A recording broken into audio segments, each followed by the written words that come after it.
Kasi pag dinudugo ka, syempre iniisip mo baka mapano yung bata. Tapos meron ako anxiety, syempre hindi ako makainom ng gamot. Gaya ngayon, 29 hours na akong walang tulog, kakaisip na nasan ba si Gray, ganun. Imblis na ayusin namin, wala, hindi ko alam. Napuno na daw sa akin. Siguro nga may attitude ako na masungit ako lagi, ganun. Hindi ko alam, ito ako eh.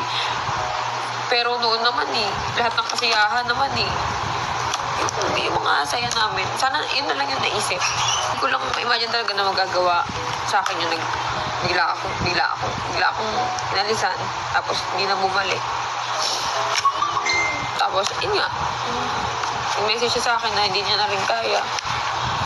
Ewan ko ano hindi niya kaya. Wala naman ang ginagawa. Hindi naman ako nagloloko. Lagi lang naman ako nasa bahay.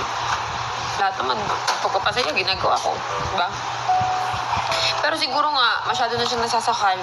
Kasi nga, may mga bagay siguro siyang gustong gawin, na nasasakal ko na talaga siya. Pero lagi ko naman siya tinatanong ko, Irang, ano ba, lang ako. Ngayon, hindi ko alam kung paano ko haharapin to mag-isa.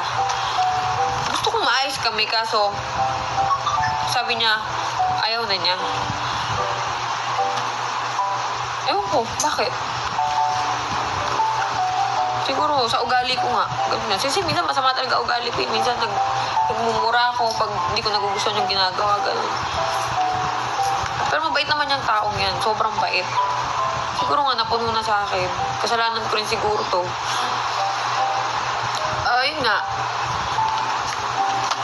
Ngayon, pinto. Siyempre, blessing to.